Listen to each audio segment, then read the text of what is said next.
विद्यार्थी मित्रांनो, सह्याद्री ट्युटोरियल्समध्ये तुमचं स्वागत आहे.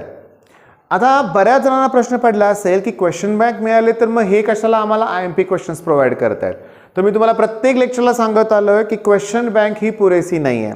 त्यांनी पुस्तकातलेच न्यूमेरिकल, पुस्तकातलेच क्वेश्चन, पुस्तकातलीच एक्सरसाइज आहे तशी घेतलेली आहे. मग मी काय देतोय तुम्हाला, मी टार्गेटचं PYQचं बुक आहे, माझ्याकडे सगळे क्वेश्चन्स आहेत. मी काय करतोय बघा की मी तुम्हाला काय सांगतोय, कोऑर्डिनेशन कंपाऊंड आहे ना, की पहिल्यांदा तुम्हाला इफेक्टिव्ह ॲटॉमिक नंबरचे प्रॉब्लेम जमलेच पाहिजेत. काय फॉर्म्युला त्याचा सांगा, Z - X + Y. ओके, आता समजून घ्या मी काय सांगतो ते. असं का, आता माझ्याकडे पुस्तक आहे, PYQs आहेत. तुम्हाला मी सांगू का, अगदी काउंट करून दाखवू का, 1 2 3 4 5 6 7 MCQ 2 वेळा, म्हणजे 8 वेळा हाच टाईप रिपीट झालाय ना परत परत. मग IMP क्वेश्चन देताना मी तुम्हाला काय करतोय, मी तुम्हाला कुठला क्वेश्चन अगोदर करायचा या टॉपिक मधलं ते सांगतोय, म्हणजे आपल्याला ना परफेक्ट स्टडी होणार आहे. आता जस्ट एक एक्झाम्पल घेऊया बरं का, इथलंच एक्झाम्पल घेऊया की त्यांनी काय सांगितलं लक्षात घ्या बघा. FeCN म्हणजे सायनाइड 6 आणि Ra⁴ याच्यातला आयर्नचा तुम्हाला इफेक्टिव्ह ॲटॉमिक नंबर काढायचा आहे. आता सगळेजण लक्ष द्या की याच्यासाठी ऑक्सिडेशन स्टेट मी X घेतोय, बरोबर आहे. CNचे 6 लिगँडचे 6 मॉलिक्युल्स आहेत लक्षात घ्या म्हणून आपण, आणि त्याचा चार्ज काय असणार आहे, -1 सायनाइड वरती. NH3 असेल न्यूट्रल असतं, वॉटर असेल न्यूट्रल, तेव्हा 0 असतं, आणि दॅट इक्वल्स टू इथं चार्ज किती आहे, -4. मग 6 × -1 किती, -6. ते +6 होणार, म्हणजे X ची व्हॅल्यू 2 आली. दुसरी गोष्ट म्हणजे मला X ची व्हॅल्यू मिळाली. Z ची व्हॅल्यू अरे दिलेली असते Z ची व्हॅल्यू. आता आयर्नसाठी 26 आहे, आयर्न कोबाल्ट निकेल, कोबाल्टसाठी 27 आहे, निकेलसाठी 28 आहे, कॉपरसाठी 29 आहे. कुठले मॉलिक्युल हे F बघा, F&D मध्ये पण हेच आहे, स्कँडियम पासून झिंक पर्यंत तुम्हाला व्हॅल्यूज पाठ पाहिजेत. आता मुद्दा असा आहे लक्षात घ्या, Y ची व्हॅल्यू किती, तर इथं लिगँड 6 आहेत ना, एक लिगँड 2 इलेक्ट्रॉनला कॉन्ट्रीब्यूट करतोय, म्हणजे 6 आहेत ते 12 करणार ना. म्हणजे मला मिळणार काय की Z ची व्हॅल्यू किती सांगितली मला मी 26, X ची व्हॅल्यू किती आहे 2, आणि हे किती 12, म्हणजे मला इथं 26 मध्ये 2 मायनस करा 24, त्यात हे 12 ऍड करा 36, म्हणजे काय मिळालं मला, इफेक्टिव्ह ॲटॉमिक नंबर. ओके, म्हणजे पहिल्यांदा तुम्हाला करायचं आहे इफेक्टिव्ह ॲटॉमिक नंबर. 10 मिनिटाचा सेपरेट व्हिडिओ याच्यावरती तयार आहे, तुम्ही प्लेलिस्ट चेक करा, डिस्क्रिप्शन मध्ये आहे इफेक्टिव्ह ॲटॉमिक नंबर. ओके, आता दुसरं गोष्ट तुम्हाला लगेच काय करायचं आहे, या टॉपिक मध्ये तुम्हाला करायचं आहे IUPAC नॉमेनक्लेचर. क्वेश्चन्स कशा आलेत बघा की MCQ मध्ये पण IUPAC नॉमेनक्लेचर आहे. ओके, K4 FeCN 6 त्यांनी विचारलंय IUPAC नॉमेनक्लेचर. दुसरी गोष्ट, मार्च 2013 ला, 15 ला, 16 ला, 18 ला आणि पुन्हा जुलै 18 ला IUPAC नॉमेनक्लेचर दिलंय, स्ट्रक्चर विचारलंय. मग कळालं का, एक तर स्ट्रक्चर देतील त्याचं IUPAC नॉमेनक्लेचर विचारतील, किंवा IUPAC नॉमेनक्लेचर देतील त्याच्यावरून स्ट्रक्चर विचारतील. पहिल्यांदा मग हा कन्सेप्ट क्लिअर करा. आता होतंय कसं बघा, नीट लक्षात द्या. आता IUPAC साठी सुद्धा व्हिडिओ आहे.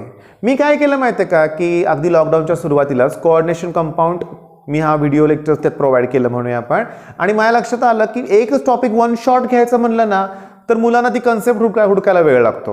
तुम्ही प्लेलिस्ट चेक करा, म्हणजे वर्नर्स थेरी सेपरेट आहे, तिसऱ्यांदा प्रश्न सांगत जातो, ह्या सगळ्यांसाठी सेपरेट व्हिडिओ आहेत बरं का.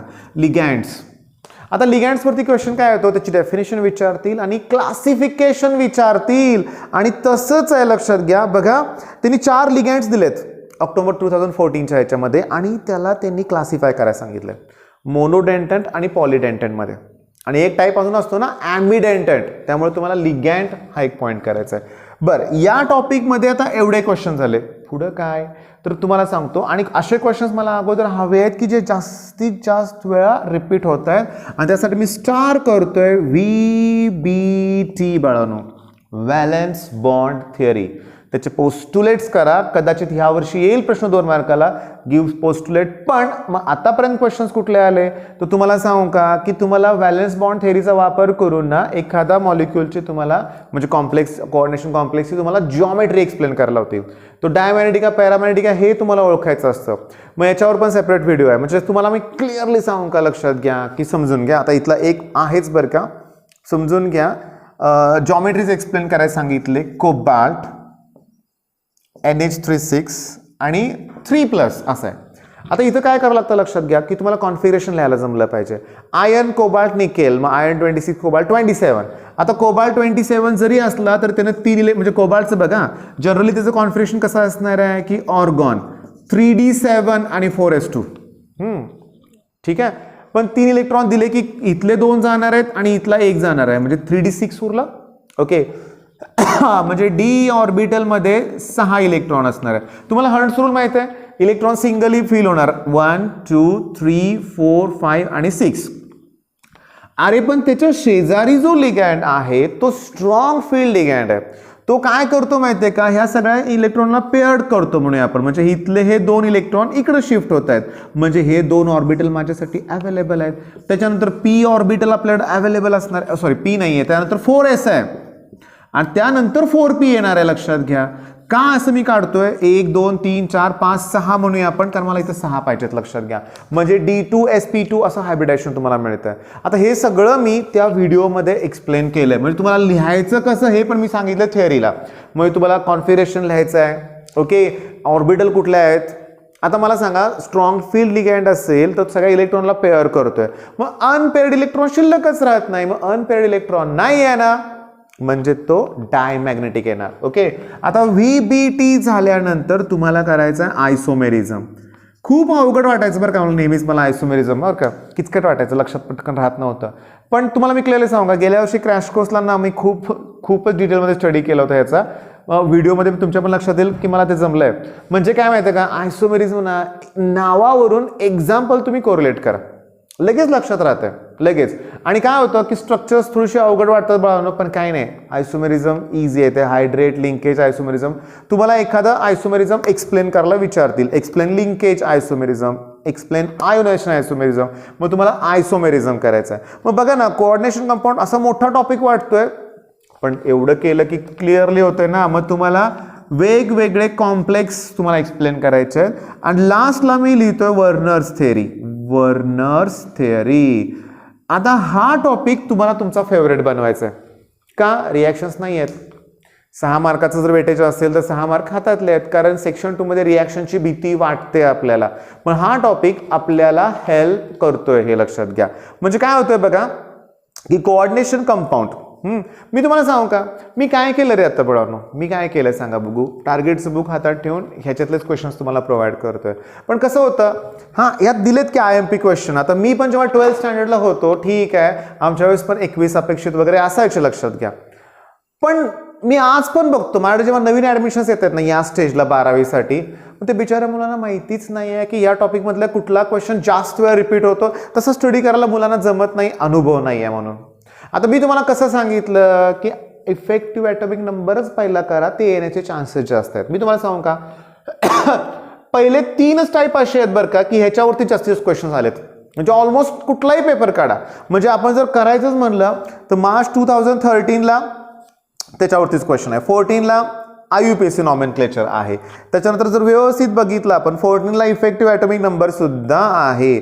14ला इफेक्टिव्ह ॲटॉमिक नंबरची डेफिनेशन पण विचारले. पुन्हा 17, 19, 20 जर आपण बघितलं तर ऑलमोस्ट दरवर्षी तुम्हाला IUPAC नाहीतर लिगँड नाहीतर इफेक्टिव्ह नंबर आहेच. मग यातलं सगळ्यात अवघड मुलांना वाटतं आयसोमेरिझम, व्हिडिओ आहे त्याच्यावरती, पण V.B.T पण अवघड नाही आहे. आता जुन्या सिलेबसमध्ये होतं क्रिस्टल फील्ड थिअरी, त्यात सिलेबसमध्ये नाहीच आहे. मग आता सेक्शन 2ची भीती बाळगू नका, पटकन हा टॉपिक कंप्लीट करा, लक्षात घ्या. आणि कसं आहे, व्हिडिओच्या सुरुवातीला नाही बोललो मी, पण आता बोलतोय मी की चॅनल तुम्ही जास्तीत जास्त मुलांबरोबर शेअर करा. ओके, स्वतः सबस्क्राईब करा, जास्तीत जास्त मुलांबरोबर शेअर करा. आणि मी कालच्या व्हिडिओमध्ये स्ट्रॅटेजीमध्ये बऱ्याच चॅनलचं नाव घेतलं होतं, लक्षात घ्या. खूप चांगले चांगले चॅनल्स आहेत, लक्षात घ्या. सगळेजण छान प्रयत्न करतायत तुमच्यासाठीच म्हणूया आपण. आणि आज यावर्षी तर तुमच्या लक्षात आलंय का की सगळे यूट्यूबर्स एकत्र येऊन तुमची बाजू मांडतायत. म्हणजे इतिहासात पहिल्यांदा असं होणार आहे की तुमचं टाइम टेबल शफल होणार, त्यांना करावं लागणार आहे. किंवा एक तर यूट्यूबर असं आहेत बरं का, मला नाव आठवत नाही बरं का, लक्षात घ्या. चॅनलचं नाव पण आठवणार, मी नक्की त्यांच्याबद्दल बोलेन. ॲक्च्युली स्टुडंटच आहे की तो स्वतः एफर्ट्स घेणार आहे. म्हणजे आय थिंक त्यांनी एक तारीख डिक्लेअर केलेली आहे आणि 12:30 वाजता चर्चगेटपासून मंत्रालयापर्यंत मुलांसाठी म्हणूया आपण ते एफर्ट घेणार आहेत. मग हे पहिल्यांदाच घडतंय. ओके, आणि माझी इच्छा कशी आहे की जास्तीत जास्त मुलांपर्यंत हे चॅनल पोहोचलं पाहिजे. ओके, आता क्लिअरली सांगतो, मी माझे स्वतःचे ऑफलाईन क्लासेस आहेत. ओके, ऑफलाईन क्लासेस घेताना मला माहिती आहे की सगळेजणच क्लासची फी अफोर्ड करू शकत नाही. आम्ही आमच्या लेवलला थोड्याफार मुलांची फी कमी करतो, एखादा होतकरू मुलगा असेल तर ते घेतो, पण इथं आला असेल तर, साताऱ्यात असेल तर. आता मला सांगा, जर हे यूट्यूब चॅनल सगळ्यांपर्यंत जर पोहोचलं तर अगदी ग्रामीण भागातील मुलांना सुद्धा याचा फायदा होणार आहे. आणि तर कसं आहे बघा, ॲक्च्युली आता फोन प्रत्येकाकडे आहेच आणि शहरापेक्षा ग्रामीण भागात उलट रेंज आहे, बऱ्यापैकी अवेलेबल आहे. आता कसं होतं बघा, पण झूम सारखं सेशन कंडक्ट करायचं म्हणलं तर ते थोडंसं कठीण आहे. यूट्यूबचा फायदा काय, तुम्ही डाउनलोड करून पुन्हा बघू शकताय. ओके, आणि म्हणून मी तुम्हाला रिक्वेस्ट काय करतोय, जास्तीत मुलांनो चॅनल शेअर करा, व्हिडिओ आवडला तर लाईक करा. लवकरात लवकर सगळेच टॉपिक मी कव्हर करणार आहे. मग बेस्ट ऑफ लक, धन्यवाद.